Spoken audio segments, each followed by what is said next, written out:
22장에 나와 있는 내용입니다.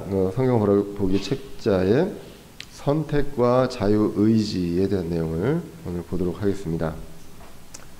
우리가 이제 많이 들어봤던 내용들 중에 하나고요. 많이 또 이슈가 되는 내용들 중에 하나입니다. 특별히 이제 우리가 예정론, 예정설 이렇게도 이야기를 하고요. 그래서 하나님께서 모든 걸 다 예정하셨다.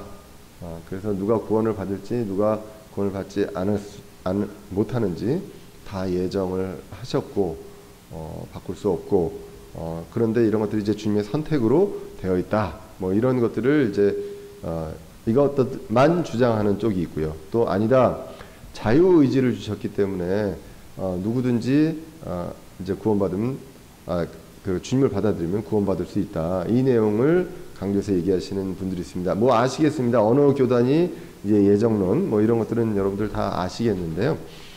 이제 성경에 이제 이런 내용들이 있는데 성경은 두 가지를 다 이야기를 하고 있습니다. 사실 선택과 자유의지에 대한 내용들을 이야기를 하고 있습니다. 특별히 이제 선택에 대한 내용들을 이야기를 하면 많은 안 믿는 분들이 논쟁을 하는 것 중에 가장 많이 대표적인 게 혹시 뭐가 있나요?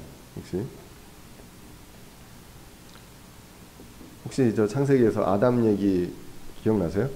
네, 아담을 하면서 왜 선악과를 만들어 가지고 그렇게 하고 이랬냐, 그러면서 아예 생각을 못하게 만들지 이런 내용들도 이야기를 하고 많이들 이야기합니다. 그래서 이런 것들이 이제 선택의 문제, 하나님께서 선택하셨고 이런 얘기들을 하면서 모든 것들이 다 각본이 시나리오가 짜져 있기 때문에 시나리오대로 움직이고 있는 거 아니냐. 이거는 이제 무슨 얘기냐면 하나님께서 시나리오를 다 처음부터 짜놨고 사람들은 거기에서 벗어나지 않고 그냥 그대로 간다 라는 내용이 이제 주가 됩니다. 그래서 그게 아니 그럼 뭐냐, 아예 만들지 말든가 선악과를 만들지 말든가 괜히 만들어가지고 이런 것들을 하고 그리고 왜 그거를 아담과 이브는 그렇게 했느냐라는 것들, 그러면 하나님이 사람을 만드는 거 실수하신 거 아니냐 얘기 많이 들어보셨죠? 이런 내용들. 예. 그렇게도 이야기를 많이 합니다. 그럴 때 이제 우리가 많이 얘기하는 게 자유의지를 주셨다. 그런 내용들을 가지고서 이야기를 하는데 많이들 받아들이지를 못하는 경우들이 많이 있습니다. 예. 그런데 성경은 이 두 가지를 이야기하고요. 우리가 창세기 예전에 한번 말씀드릴 때도 이야기를 했습니다. 우리가 하나님의 뜻을 전체를 다 헤아리기는 어렵습니다. 근데 성경에서 말씀하신 거는 그러한 것들이 있다라는 것을 우리가 받아들이고 그 전제하에서 생각을 할 필요가 있어요. 하나님이 왜 그러셨을까? 이거는 사실 왜 그러셨는지에 대한 거는 정확하게 내가 왜 그랬다라고 얘기를 안 하시고 있거든요. 나중에 하나님 앞에 가서 물어보시기 바랍니다. 저도 한번 물어보고 싶은데 이제 말씀을 계속 읽다 보면 하나님께서 사람들에게 다스리고 지배하라고 하셨거든요.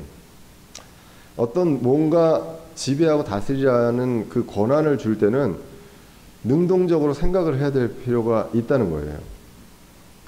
자신이 판단을 해서 결정하고 이런 것들에 대한 능력이 꼭 필요합니다. 많이들 이제 우리 요즘 대학생들, 저도 이제 학교에서 이제 학생들을 가르치지만 회사에 있는 분들하고 이야기를 해봅니다. 그래서 요즘은 이제 대학이 화두가 뭐냐면 어떻게 얘들을 취업을 시킬까가 굉장히 큰 당면 과제거든요. 취업률이 얼마나 높으냐가 대학의 순위를 결정합니다. 그래서 저는 몰랐는데 나중에 보니까 중앙일보 순위가 있더라고요.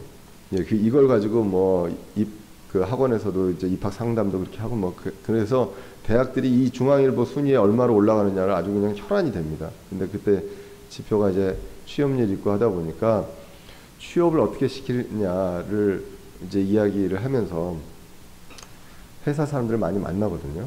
어떤 아이들을 키워줬으면 좋겠냐 이런 얘기들 많이 하면 회사에서 가장 크게 얘기하는 것들이 요즘에 이제 학생들이 대학을 졸업하면 오는 친구들이 너무 답답하다 그래요.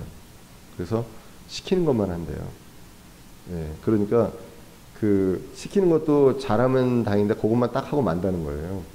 예, 그리고 뭔가 경험해보지 않고 그리고 접해보지 않았던 것들, 그거를 새로 시도하는 것들을 굉장히 겁낸다고 하더라고요. 근데 그게 예전에 비해서 그게 좀 더 요즘에 많이 심해졌다는 얘기를 합니다. 그래서 그거를 그 학점들은 많이 좋아졌대요. 평점들은 옛날에 뭐 여기 형제님들 아시겠지만 사실 뭐 아이들 없으니까 얘기지 우리들 대학교 때 많이 노셨잖아요. 요즘 학생들 많이 안 놀거든요. 정말 열심히 하거든요. 요즘 학생들 그 학점 받기 위해서 진짜 옛날에 비해서 열심히 합니다. 열심히 하는데 그 시켜보면 좀 그런 것들이 있어요. 그 어떤 딱 미션을 주면 여기에 대해서 내가 가르쳐주지 않은 내용들을 찾아서 한다거나 생각을 해보서 난 이런 능력들이 굉장히 떨어집니다. 근데 회사는 그런 것들을 원하고 있어요.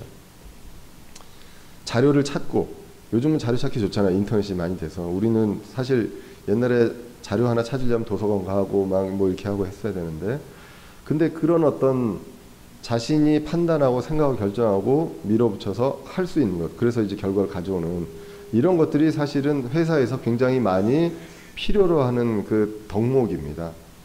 그러니까 이게 어떤 그 맨 밑에가 아니라 중간 급이라든가 레벨이라든가 어떤 매니저라든가 이런 사람들이 되면 맨 위에서 뭔가를 얘기를 하지 않아도 그냥 딱 큰 틀만 얘기해줘도 그 안에서 그 자신들이 생각을 해서 이런 것들을 해나가야 된다. 그런 것들이 많이 이제 떨어진다는 이야기를 합니다.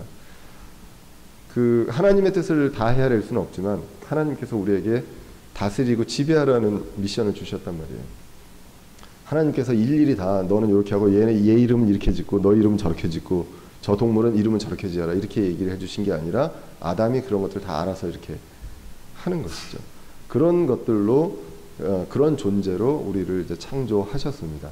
그렇기 때문에 자유의지라는 것은 그거에 의해서 내 의지대로 결정하고 판단하는 그런 능력이 그 어떤 지배하는 그 리더의 계급, 여기서는 반드시 필요한 덕목이라는 것이죠. 그래서 아마 하나님께서는 이런 자유의지를 주시지 않았을까라고도 생각을 해봅니다. 제 직업군에서 느낄 수 있는 것들을 이제 생각을 해보게 됩니다. 그런데 하나님은 그것뿐만 아니라 선택하고 예정하셨다는 내용들도 성경에 나온다는 것입니다.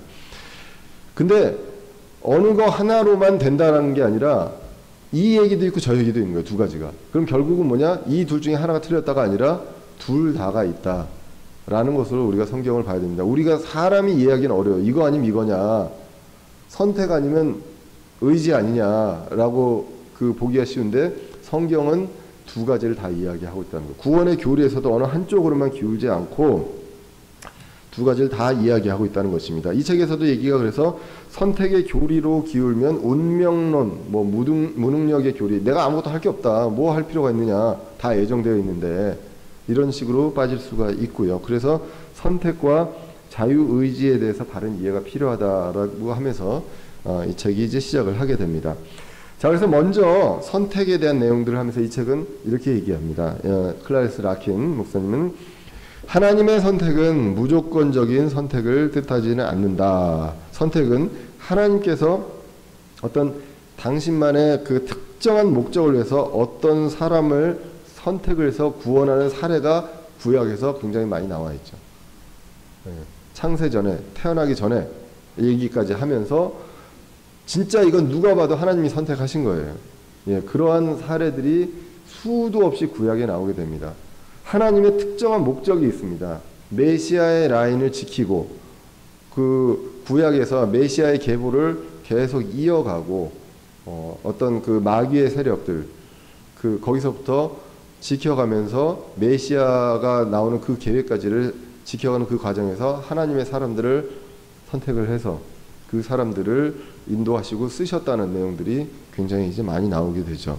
그래서 그 선택에서 구원에 대한 내용들이 분명히 나온다는 것. 그러면서 이제 말씀을 이제 이야기하는 것이 세상의 모든 사람이 구원받지 못하는 죄인인데 그 중에 이제 몇 명은 선택을 해서, 그런데 이거에 반해서 이 선택받은 사람만 구원을 받을 수 있느냐라고 봤을 때 이 선택받은 거를 사람들이 모든 사람을 일일이 다 이 사람 해서 처음부터 아예 태어나서부터 딱 집어가지고 그 쓰신다거나 이런 것만 나오느냐, 그렇지는 않다는 것입니다. 왜? 모든 사람이 다 다 죄인이거든요. 구원을 받아야 될 존재입니다. 모든 사람이. 그리고 구원받을 사람들의 숫자가 제한되어 있냐? 성경은 그렇게 얘기를 하지 않습니다. 예. 예수님께서 뭐라고 그러십니까? 처소가 얼마나 100개 있답니까? 1000개 있답니까? 엄청나게 많이 있다고 얘기를 하시거든요.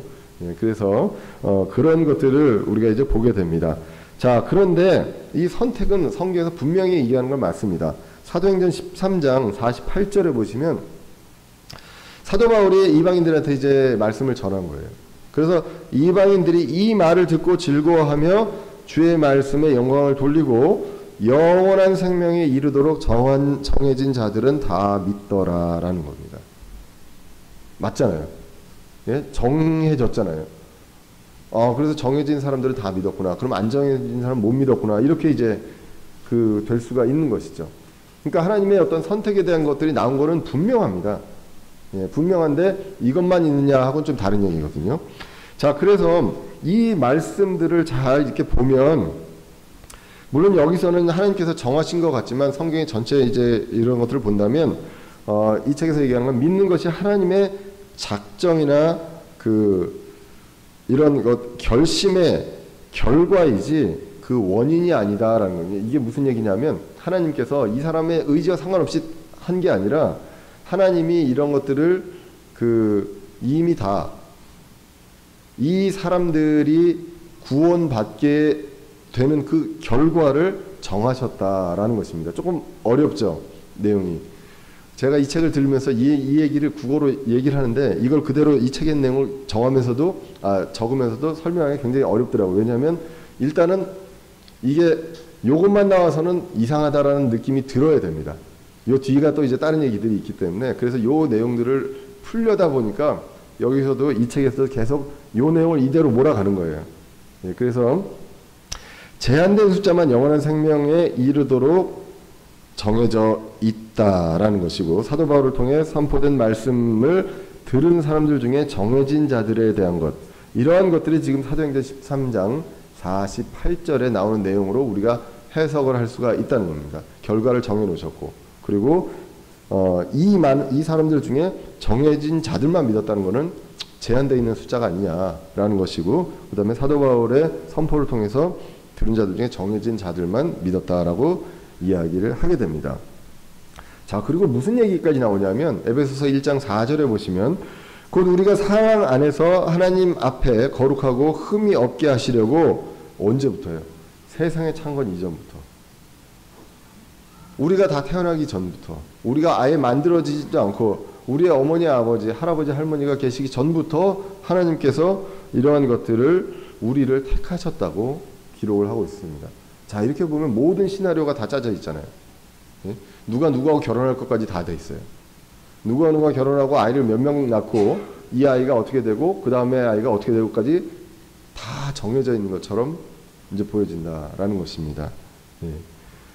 자, 그리고 디모데후서 1장 9절을 보시면 그분께서 우리를 구원하시고 거룩한 부르심으로 부르신 것은 우리의 행에 따른 것이 아니요 자신의 목적과 은혜에 따른 것이니라. 그 은혜는 언제부터요? 세상이 시작되기 전부터. 막 혼란스럽습니다. 그죠? 아니 이게 뭐야 지금. 그러면 정말 내가 내일 뭘 하고 모레 뭘 할 것까지 다 정해져 있다는 얘기네. 그럼 나는 뭐 할 게 없잖아요. 그러니까 아까 얘기했잖아요. 이쪽으로만 빠지면 어떻게 된다고요? 운명론, 무능, 이런 식으로 이제 빠진다는 겁니다. 자, 그래서 이 은혜도 다 세상에 있기 전에 그리스도 예수님 안에서 우리에게 주어졌다. 이렇게 이제 나오게 된다는 거. 이것이 이제 선택입니다. 그런데 반면에 성경에서는 또 자유의지도 이야기를 하고 있습니다. 성경은 선택도 말씀하시지만 자유의지도 분명하게 이야기하고 있다는 것. 그래서 어느 거 하나 쪽으로 기울지 않고 두 가지를 다 이야기하고 있다는 것입니다. 자, 이걸 어떻게 해석하겠습니까? 아까 이제 선택과 예정만 얘기한다면 요한복음 6장 37절. 아버지께서 내게 주시는 모든 자는 내게로 올 것이요 내게 오는 자는 내가 결코 쫓아내지 아니하리라. 완전히 다른 얘기잖아요. 그죠? 누구든지 올 것이고요. 그리고 오는 자를 내가 막지 않겠다. 라는 얘기는 만약에 정해지지 않은 자가, 논리적으로요. 만약에 하나님께서 정해지지 않은 자가 오더라도 막지 않는다는 얘기입니다. 그리고 요한복음 1장 12절 굉장히 유명한 말씀이죠. 우리는 뭘로 외우고 있습니까? 앞에 그분을 받아들인 자를 뭘로 외우고 있죠? 영접하는 자. 예, 그렇죠. 예, 뭐 영접하는 자 이렇게 있지만 사실 그거를 영접하면 영과 이제 그 접촉한다 이런 의미도 약간 내포할 수 있기 때문에 자칫 잘못하면 저도 그랬어요. 너 영접했니? 라고 하면 가만있어 보자. 이게 옛날에요. 그 구원받기 전에 도대체 이게 무슨 얘기인가. 그럼 예수님 영접했니? 라고 하면 예수님과 만나야 되나? 예, 그리고 예수님의 음성을 들어야 되나? 이런 생각들을 할 수밖에 없죠. 영적으로 접촉했다라는 얘기가 되니까. 근데 금정의 성경 구체적으로 얘기합니다. 이것이 무엇이냐? 영접하라는 말, 이게 꼭 틀렸다는 것이 아니라 그 말의 구체적인 뜻이 그분을 받아들이는 자들이다라는 것입니다. 예수님을 받아들이는 자들, 곧 그 받아들이는 게 뭐래요? 그분의 이름을 믿는 자예요. 예, 꿈속에서 만나고 환상을 보고 그런 게 아니라 그분을 받아들인 자는 그분의 이름을 믿는 자들이라고 합니다. 그런데 믿는 자들 중에 받아들이고 믿는 자들은 모두 다 하나님의 아들이 되는 권능을 주셨다는 것입니다. 차별이 없어요. 여기는 정해진 사람만 받는다라는 얘기가 전혀 성경에 안 나와 있잖아요. 여기 이 구절들에 안 나와 있습니다. 요한계시록 22장 17절에서도 보면 누구든지 원하는 자는 값없이 생명수를 취하라 라고 이제 나와 있다는 것입니다. 그러니까 초청을 정해진 자만한테 초청장을 준 게 아니라 사실은 성경을 읽는 모든 사람한테 초청을 한 겁니다. 네. 그러면 초청을 해놓고 정해진 자만 받으면 안 되잖아요. 그거는 초청장은 다 주고 오니까 너는 아니야. 예정이 안 돼 있어. 이거는 굉장히 이제 논리적인 모순이 있게 됩니다. 그래서 자유의지만 그러니까 예수님을 받아들이면 누구든지 구원을 받는다는 것. 예, 이것이 이제 자유의지를 이야기를 하고 특정한 자들을 향한 것이 아니라 모두를 향한 일반적인 부르심이다. 이게 이제 자유의지를 대표하는 그런 이야기입니다. 그래서 이 두 개가 모순처럼 보인다는 거예요. 그 학생들이 있으면 내가 뭐 물어보려고 했는데 모순이 뭐냐고. 여러분들은 다 아시죠? 뭐 창과 방패. 예, 근데 뭐 아이들을 입시에도 도움이 될까 싶어가지고 예, 선택과 자유의지는 어떻게 보면 모순처럼 보인다.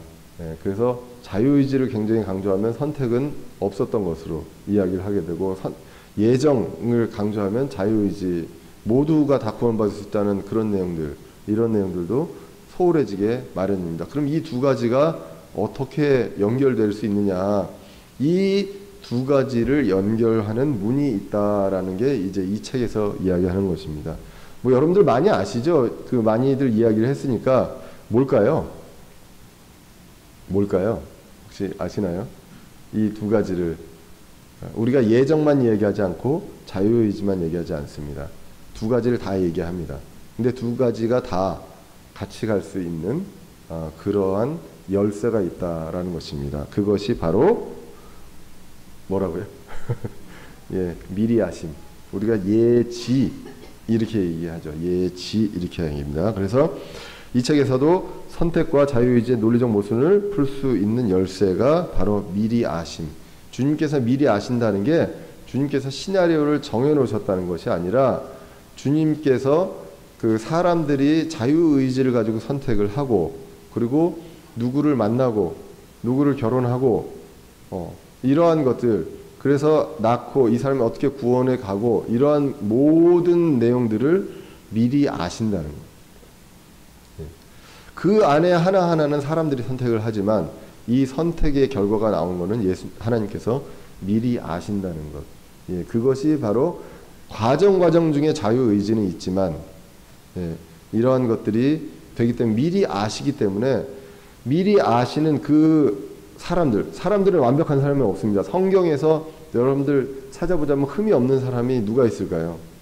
뭐 굳이 찾자면 요셉하고 다니엘 정도 있겠죠. 뭐 다윗도 위대한 사람이고 솔로몬도 위대한 사람이지만 사실 뭐 왕으로 봤을 때 정치인으로 봤을 때 특히나 이제 성경에서 나오는 그 모든 그 이스라엘 민족의 왕 정치인들도 다 하나같이 뭐 야 진짜 완벽하다 하고 싶다 이런 사람은 사실 어떻게 보면 없습니다. 뭐 우리도 보통 안 짓는 그 엄청난 죄들을 짓잖아요. 물론 이제 회개하고 하긴 하지만, 자, 그런데 그러한 사람들이 그러한 성품을 가질 것도 미리 아시기 때문에 하나님의 어떤 중요한 특정한 목적이 있을 때 그 사람들을 쓰신다는 거죠. 목회자가 있습니다. 목사가 있습니다. 이 목사도 내 자유 의지만 가지고 되느냐? 하나님의 콜링이 있어야 된다. 소명이 있어야 된다는 이야기를 합니다. 하나님은 누구를 콜링할까요? 그 하나님의 일을 할 수 있는 사람이라는 걸 미리 아시고, 그리고 부족한 점이 분명히 있습니다. 사람은 다 부족하잖아요. 그런데 이러한 것들을 미리 아시고 이러한 부족한 점이 있지만 할 수 있는 그 능력을 가진 그 사람을 쓰셔서 구약에서 그 메시아의 계보를 계속 이어오시고 이스라엘 민족을 계속 이제 예수님 오실 때까지 택하셔서 하셨다는 것입니다. 왜 이스라엘 민족을 택했느냐라는 것이죠. 하나님께서 미리 아시고 다른 민족들 중에서 이스라엘 민족을 택하시고 하나님께서 미리 아시고 야곱을 택하시고 이러한 것들이 있었다는 것입니다. 자, 그래서 베드로전서 1장 1절에 보시면 이렇게 나옵니다. 예수 그리스도의 사도 베드로는 본도와 갈라디아와 갑바도기아와 아시아와 비두니아의 두루 흩어진 나그네들 곧 하나님의 아버지의 뭐에 따라요? 미리 아심에 따라 성령의 거룩히 구별하심을 통해 구별했잖아요. 선택하셨잖아요. 그죠? 근데 그 전에 뭐가 있냐면 미리 아심이 있다는 것입니다. 그래서 순종과 예수 그리스도의 피 뿌림에 이르도록 선택받은 자들에게 편지하노니 은혜와 평강이 너에게 더욱 많이 있기를 원하노라. 이렇게 하면서 베드로 전서가 시작이 됩니다. 로마서 8장 29절에도 그분께서는 자신이 미리 아신 자들을 또한 예정하사라고 나오죠. 그냥 예정이 아니라 그러니까 성경 어느 사건에는 예정만 나오기도 하고 어느 사건에는 자유의지만 나오기도 하는데 이거를 연결시켜주는 성경 구절이 있다는 것입니다. 여기서도 미리 아신 자를 또한 예정하사 자신의 아들의 형상과 같은 모습이 되게 하셨나니 이것은 그분이 많은 형제들 가운데서 처음 난 자가 되게 하려 하심이라. 자, 뭐냐 하면 하나님의 의도가 있는 상황에서 하나님의 미리 아심을 통해서 하나님의 일을 하는 데 있어서 선택을 하게 된다는 것입니다. 그래서 여기에서 아들의 형상과 같은 모습에는 일단 구원이 있습니다. 그죠? 구원이 있고 그 다음에 하나님의 성품을 닮아가는 성화의 과정이 있고요. 그 다음에 여기서 이제 뒤에 나오는 것에 이제 영화 30절 맨 끝에 그들 또한 영화롭게 하셨다. 그래서 우리가 구원, 성화, 영화에 대한 내용들을 이야기하고 계신다. 이것을 다 하나님께서 미리 아심을 통해서 하셨다. 그래서 선택과 자유의지를 이렇게 이제 구분을 합니다. 하나님께서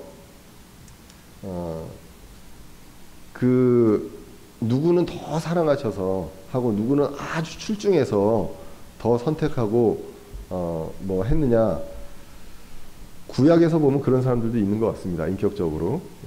그리고 그러나 모두 다 어떤 하나님의 기준으로 봤을 때는 만족할 만한 사람은 아무도 없습니다.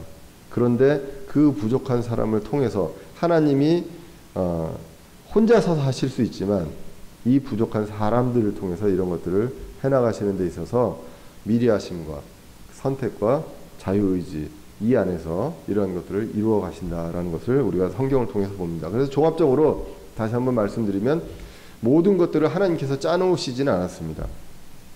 그러나 우리가 어떠한 선택을 하고 우리가 어떻게 갈 것인지에 대한 것을 하나님께서 미리 아신다는 것. 그것을 이게 미리 아신다는 게 미리 알고 안 가르쳐 주는 게 여러분들 서운하신가요? 미리 아시면 좀 가르쳐 주지. 그죠? 그런데 저는 은혜가 되는 게 뭐가 있냐면 미리 아시잖아요. 모든 걸 미리 아시기 때문에 나한테 어려움이 오고 나한테 내가 넘어질 만한 큰 힘든 일이 온다는 것도 하나님께서 미리 아십니다. 그러면 미리 아시는 하나님께서 그거를 다 준비해 주시지 않겠느냐. 그게 이제 은혜가 되지 않나 없습니다. 뭐 다 가르쳐주면 다 이제 미리 대비해가지고 할 수 있지 않느냐. 저는 모르겠습니다. 뭐 미래를 다 알아도 내가 그거를 지금부터 다 준비를 하고 예를 들면 제가 이 자리에 올 줄 알았으면 내가 8살부터 성경을 볼 걸 할 수 있었을까요? 미리 알아도 못할 걸요 아마. 예.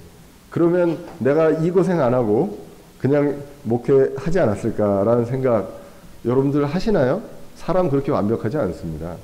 예, 저는 그래요. 저는 제가 그걸 알아도 알아서 내가 열심히 성실하게 살아서 어려움 없이 하나님께서 나한테 주신 그 시련 없이 지금 여기까지 왔겠느냐? 아니라고 저는 생각합니다. 저는. 여러분들은 워낙 이제 의로우시니까 어떨지 모르겠지만, 그래서 알려주시는 것보다 더 은혜가 되는 거는 미리 아시고 그 대비할 길과 그걸 통해서 나를 단련시키는 그 길까지도 미리 준비해 주셨다는 것. 예, 그거를 믿는 것이 더 이제 은혜가 되는 것 같습니다. 자, 그래서 미리 아심.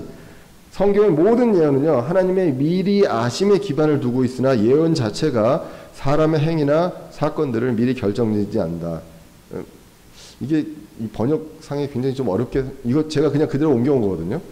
이걸 어떻게 쉬운 말로 할까 하다가 옮겨왔는데, 성경의 예언은요, 성경이 뭐 어떻게 될 것이다. 그리고 예를 들면 예수님께서 베드로한테 이야기하잖아요. 닭이 울기 전에 네가 나를 3번 부인할 것이다 라고 얘기한 이런 것들이 베드로가 그렇게 부인하게끔 시나리오를 만드는 것이 아니라 그거에 대한 결과를 하나님께서 미리 아신다는 겁니다.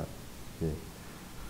가롯 유다가 배반할 것도 미리 아신 것이지, 가롯 유다를 딱 집어서 너는 원래 배반할 배역이야 라는 것은 아니라는 것이죠. 예. 그래서 사실 이 내용들도 많이 얘기합니다. 불신자들이. 그럼 가롯 유다의 인생은 뭐냐. 예. 가롯 유다는 태어나지 않는 게 좋지 않았겠느냐. 예. 예수님도 그 얘기를 하시잖아요.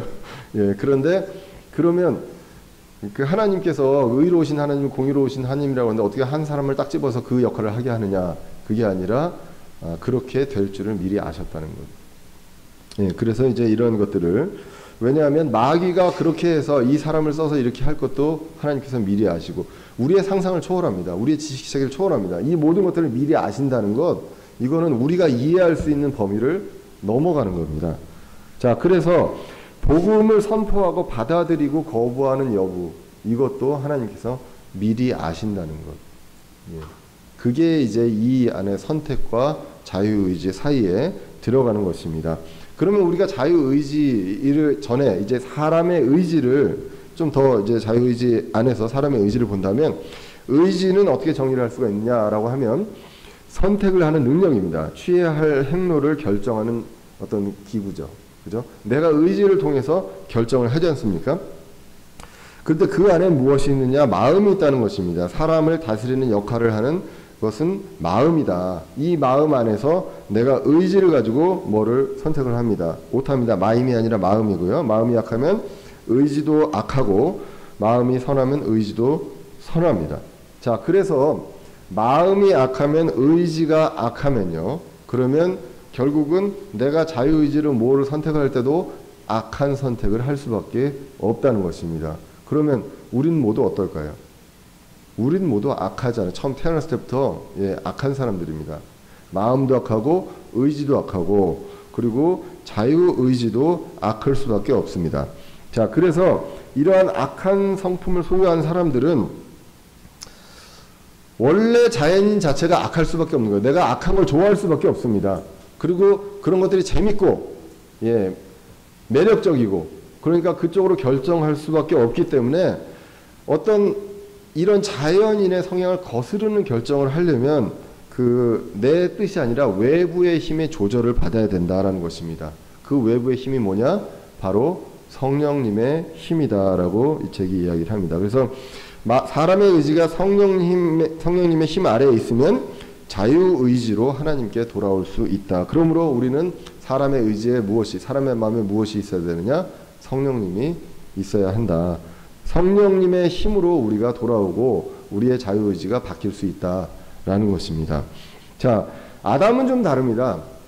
아담은 원래 악했느냐? 그렇지 않죠. 아담은 무죄의 상태로 창조가 되었습니다. 그래서 이거를 도덕적인 평행 상태, 뭐 선이냐 악이냐 아예 선악 자체를 모르는 상태로 이제 했기 때문에 선과 악을 알게 하는 나무를 먹지 말라고 하나님께서 이제 하신 것이죠. 자, 그러한 상태였습니다. 그런데 우리는 어떻습니까? 타락한 사람입니다. 그렇기 때문에 악을 행하려는 본능이 있다라는 것입니다. 예레미야 17장 9절에 보시면 마음은 모든 것보다 거짓되고 극도로 사역하니 누가 그것을 알 수 있으리요. 마음은 모든 것이 거짓되고 극도로 사악합니다. 그리고 로마서 3장 23절 유명한 말씀이죠. 모든 사람이 죄를 지어 영광에 이르지 못한다. 이게 우리의 상태입니다. 우리의 마음 상태가 이렇기 때문에 우리의 의지가 악하고, 우리의 의지가 악하기 때문에 우리의 자유의지가 원래 선한 것들을 할 수 없다. 우리가 구원을 받아도 우리의 의지, 우리 자연인에는 악한 의지가 있잖아요. 그렇기 때문에 이 구원을 받아도 성령님의 힘 없이 내가 이제 나는 구원받았기 때문에 선한 선택만 할 수 있냐? 선한 결정만 할 수 있냐? 그렇지 않다는 것입니다. 성령의 의지가, 성령님을 의지하는 것이 이제 필요하다는 것입니다. 자, 그래서 외부의 힘에 대해서 구체적으로 얘기하면 이것이 바로 결국은 그리스도의 의지. 우리가 우리의 믿음으로 삽니까? 누구의 믿음으로 살죠? 우리의 믿음으로 삽니까? 어떻게 하죠? 예수 그리스도의 믿음으로 산다고. 예수 그리스도를 믿는 믿음이 아니라 예수 그리스도의 믿음으로 산다고 합니다. 우리의 의지로 삽니까? 예수 그리스도의 의지로. 죄를 지을 수 없는 예수 그리스도의 의지로 산다고 이제 성경은 말씀을 하고 있습니다. 자, 그래서 늘 이야기합니다. 하나님께서, 아버지께서 이끌고 성령님으로 말미암고, 그리고 모든 것이 그분이 이끄는 대로 이제 가야 하는 그런 의지, 이런 외부의 힘이 있어야만 우리가 이제 그 구원에서 우리가 구원을 받을 수 있고 죄의 나락에서 이제 구출받을 수 있다라는 것입니다. 자, 그러므로 이제는 선택이 있고 자유의지가 있었습니다. 그리고 그 안에 이제 미리 아심이 있었죠. 이 모든 것들에서 이제 우리가 하나님께서 선택하시고 그 의지를 갖고 하는 이런 데 있어서 우리는 어떤 힘이 필요하냐? 외부의 힘이 필요하다. 바로 그리스도의 의지, 이것이 이제 필요하다라는 것입니다. 자, 성령님의 음성을 거부하는 사람의 자유의지가 있습니다. 그리스도의 의지가 있고, 그래서 이러한 사람들, 교만하고 완악한 마음에 지배를 받는 의지에 살고 있는 사람들은 성령님의 초청과 복종하기를 거부하고 멸망의 길로 갈 수밖에 없다라는 것. 그렇기 때문에 이 모든 것들을 하나님께서 다 미리 아신다는 것입니다. 그래서 다시 한번 정리를 해보면 복음은 누구에게? 모든 사람에게 선포가 되었습니다. 자, 그래서 그리스도를 통한 죄들의 용서가 모든 사람에게 선포가 되었거든요. 선택적인 사람에게 선포가 된 적은 없습니다. 그리고 모든 지역에 사는 사람들에게 회개할 것을 명령하셨다. 사도행전 17장 30절에 보시면 하나님께서 이같이 무지하던 때를 눈감아 주셨으나 이제는 모든 곳에서요. 그죠? 모든 곳에서 누구에게? 모든 사람에게 회개하라고 명령하시나니 이는 그분께서 한 날을 정하사 그날에 자신이 정하신 그 사람을 통하여 세상을 의로 심판하실 터이기 때문이라 라는 것입니다. 그래서 모든 사람에게 선포된 복음이 있습니다. 이 복음을 누가 받아들이고 받아들이지 않느냐? 이제 사람의 의지가 필요합니다.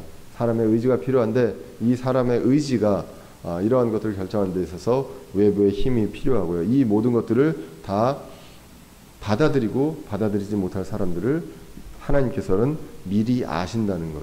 이것을 이제 성경에서 이야기를 하고 있습니다.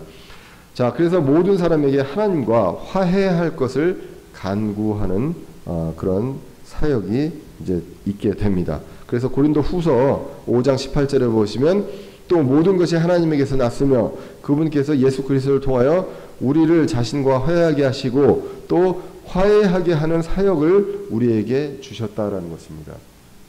자, 여기서 끝나는 게 아니라 하나님께서는 목적이 있으시잖아요. 그죠? 미리 아시고 선택하시고 그리고 우리의 그 자유의지로 이 받아들일 걸 미리 아시고 우리를 통해서 하나님의 목적을 이루어 가십니다. 이 목적이 하나님과 화해할 것을 간구하는 그러한 사역을 하는 이런 것들을 우리에게 주셨다는 것입니다. 그래서 말씀을 우리에게 맡기셨고요.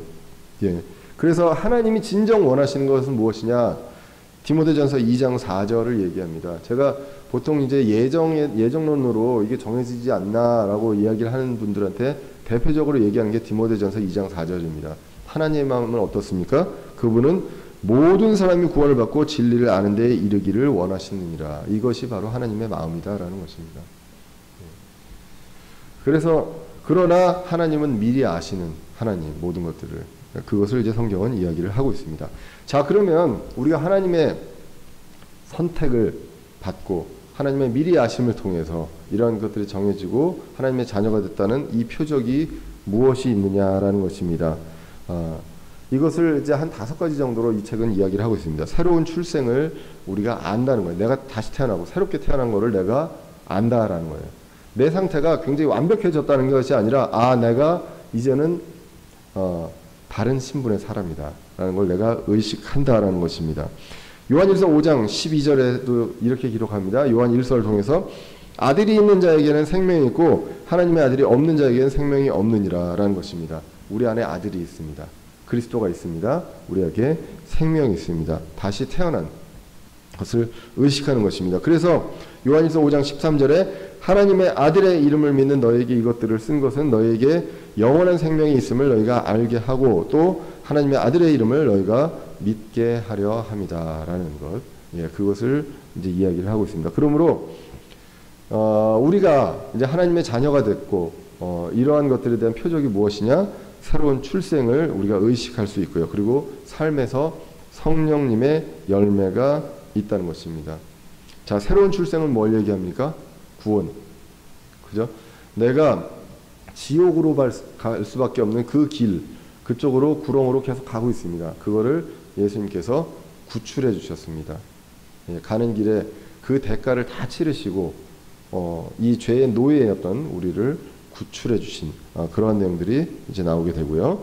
자, 그 다음에 이제는 구원받은 사람이 삶에서 성령님의 열매가 있다는 것.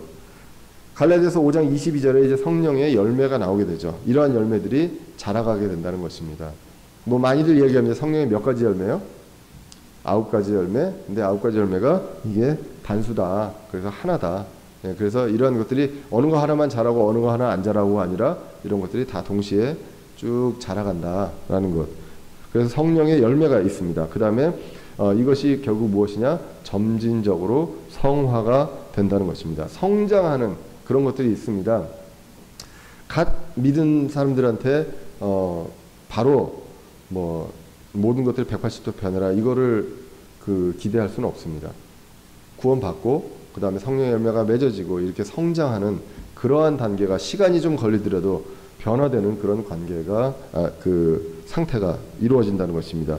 베드로전서 2장 2절에 새로 태어난 아기들로 말씀의 순수한 저주를 사모하라. 말씀을 사모하고 말씀을 먹으면 그 저주로 말미암아 성장하게 하려 함이다라는 것입니다. 그리고 이제 에베소서 4장에 보시면 이제 보통 목사 그리고 직분자에 대한 내용들이 나오죠. 선물로 교회에 주신. 그래서 그분께서는 더러는 사도로, 더러는 대언자로, 더러는 복음 전도자로, 더러는 목사 겸 교사로 주셨으니 이것은 성도들을 완전하게 하고 섬기는 일을 하게 하여 그리스도의 몸을 세우게 하려 합니다. 마침내 우리가 다 믿음과 하나님의 아들을 아는 것에서 하나가 되어 완전한 사람에 이르고 그리스도의 충만하심에 장성한 분량에 이르게 된다라는 것입니다. 그래서 14절에 보시면 우리가 이제부터 더 이상 아이가 되지 아니하며 이제 영적으로 아이에서 자라갑니다. 자라가서 15절에 보시면 오직 사랑 안에서 진리를 말하며 모든 일에 그분 안에 이르도록 어떻게 해요? 성장하게 하려 합니다라고 이야기를 합니다. 점진적으로 성장해서 성화를 이루어가는 그러한 단계가 나한테 있는가 이것을 보면서 합니다. 뭐 사실 이렇게 착착 뭐 1년, 2년, 3년 단계적으로 쫙 성화를 하면 얼마나 좋겠습니까? 그래서 뭐 성화 프로그램 해서 한 5년 되면 확 성화가 확 되는 이런 프로그램이 있으면 얼마나 좋겠습니까? 근데 하나님께서는 우리 모두를 우리보다 훨씬 더 잘 아십니다. 내가 얼마나 걸릴지, 나의 어떤 강팍한 마음과 나의 그 성품 이런 것들이 어떻게 바뀔지 우리는 모르고요. 그렇기 때문에 이런 것들로 우리가 당신 구원받았는데 이러면 어떡해 라고 우리가 판단할 문제는 아니다. 그 사람도 하나님께서 구원을 받았으면 이 모든 것들, 이런 것들이 이루어진다는 것입니다. 더디고 빠른 뭐 그런 게 있더라도 우리는 그것들을 하나님한테 하나님께 의지하고 그것들을 이제 기다리고 지켜봐주고 기도하고 또 세워주는 그러한 역할들이 우리에게 있습니다. 그 다음에 네 번째로 이제 신학의 굴곡 없이 주님과 동행하는 삶, 이런 것들을 보게 됩니다. 그리고 믿음 안에서 인내한다라는 것입니다. 우리는 이제 믿음이 있고 그리스도 안에 있으면 이제 인내를 알게 됩니다. 물론 믿지 않는 사람들도 인내가 있지만 우리는 다른 인내가 있습니다. 인내를 통해서 하나님께서 이루어 가실 것, 이것을 믿는 그러한 인내가 있다는 것입니다. 그래서 로마서 5장 3절에서도 우리가 환난도 기뻐하나니 환난은 인내는 체험을, 이게 이제 보통 연단으로 되어 있습니다. 저는 개인적으로 연단이 굉장히 좀 마음에 또 뭔가 내가 단련되는구나 뭐 이런 것들. 근데 이제 그 영어 성경을 보면 정확한 번역은 체험입니다. 그래서 체험은 소망을 이루는 줄을 우리가 아노라. 그리고 야고보서 1장 2절에서도 뭐라고 얘기하냐면 내가 여러 시험에 빠질 때 그것을 다 기쁨으로 여기라. 너희 믿음의 단련이 인내를 이루는 줄을 너희가 아느니라 라고 이야기를 합니다. 그래서 하나님께서 우리를 미리 아심으로 택하셨습니다. 그런데 우리의 길을 미리 정해놓고 너는 뭐가 될 거야 라고 됐기 때문에 너는 이렇게 해서 이게 돼야 돼가 아니라 이러한 것들을 내가 내 자유의지로 선택해서 갈 것들을 미리 아시고 그 인생에서 하나님께서 저희를 위해서 저를 어떻게 쓰실지 선택해서 쓰셨다라는 것입니다. 모든 사람이 목회자가 되면 얼마나 좋겠습니까? 뭐 제가 여러분들보다 잘나서 목회자가 됐다고 얘기하고 싶지는 않습니다. 저 그렇지 않거든요, 진짜로. 그렇기 때문에 저도 제가 무슨 성품으로 여기 했는지 잘 모르겠습니다. 그리고 또 무슨 지혜가 뭐 얼마나 뛰어난지 그것도 잘 모르겠고요. 다만 중요한 거는 하나님께서 소명을 주셨고 그리고 하나님께서만 주신 게 아니라 여러분께서 우리 우리 지체분들이 원하셨고 그래서 이 두 가지가 다 돼서 이제 왔는데 지금도 제가 그렇습니다. 하나님 도대체 저를 뭘 보고 이렇게 하셨나요? 이런 생각들을 많이 하거든요. 왜냐하면 여러 가지로 인간적으로 굉장히 이제 한계를 느낄 때가 많기 때문에 그래서 합니다. 그래서 절대 뭐 잘나고 뭐가 더해서 이런 것들이 아니라 하나님의 어떤 목적이 뭔지는 모르겠습니다. 하지만 그거에 맞게 하나님께서 모든 그 인생의 여정을 다 미리 아시기 때문에 거기서 하나님의 목적에 따라 한 사람 한 사람을 다르게 쓰신다는 것, 그것이 바로 선택이다 라는 것입니다. 그러면 내가 선택받은 걸 어떻게 아느냐? 태어났으면요, 구원받았으면 하나님께서 여러분들 한 사람 한 사람 다 하나님의 계획대로 쓰실 목적이 있다는 것입니다. 여기에 앉아 계신다고 아무 그게 없이 그냥 앉아서 말씀만 듣고 하나님 주님 오실 때 다시 만난다, 그렇지 않다고 믿습니다. 이 안에서 우리 교회 내에서도 다 하나님께서 여러분들 한 사람 한 사람을 쓰실 목적이 있기 때문에 그걸로 선택하셨다는 것. 그렇기 때문에 우리는 구원받고 열매가 있습니다. 그래서 열매를 통해서 성장을 하는 그러한 과정들이 분명히 있다는 것. 하나님께서 구원받았다고 바로 쓰시는 것이 아니라 이러한 것들을, 이런 과정들이 있었습니다. 성경의 구약의 많은 믿음의 선배들도 다 그냥 바로 시작한 것이 아니라 굉장히 오랜 기간 하나님께서 단련시키는 그런 시간들이 있었다는 것입니다. 그리고 다 결국은 저희의 원함과 상관없이 주님과 동행하게 됩니다. 하나님께서 우리와 함께 해주시고 동행해 주신다는 것. 그리고 이러한 과정들, 아까도 얘기했지만 미리 아시는 이 모든 과정들 속에서 어려움이 있고 했을 때 이런 것들을 믿음 안에서 인내할 수 있는 그런 것들. 예전 같으면 내가 이런 것들을 할 때 어떻게 반응했을까? 근데 내가 지금 하나님을 믿는 사람으로서 똑같은 일을 당했을 때 내가 이제 반응이 달라지는 이런 모습을 보고 아, 내가 진짜로 그 하나님께서 선택하신 사람이구나. 이런 것들을 우리가 표적으로 알 수 있다는 것입니다. 아직 이 5가지 중에 5가지가 다 없다 하더라도 낙심하지 마시고요. 분명히 나타날 것으로 믿습니다. 그래서 이 5가지에 대한 내용들에 대한 말씀은 제가 좀 찾아서 약간씩 좀 다른 것도 있을지 모르겠습니다만 이 5가지가 이 책에서 나와 있는 하나님의 선택에 대한 표적입니다. 자, 이게 거꾸로 되어 있네요. 예, 그래서 이 5가지 하나부터 볼까요? 요걸 적어놨네요. 제가 주님과 동행함. 그래서 로마서 4장 20절에 믿지 아니함으로써 하나님의 약속에 관하여 흔들리지 아니하고 오히려 믿음이 강해져서 하나님께 영광을 돌리며 그분께서 약속하신 것을 그분께서 또한 능히 이행하실 줄로 온전히 확신한다라는 것입니다.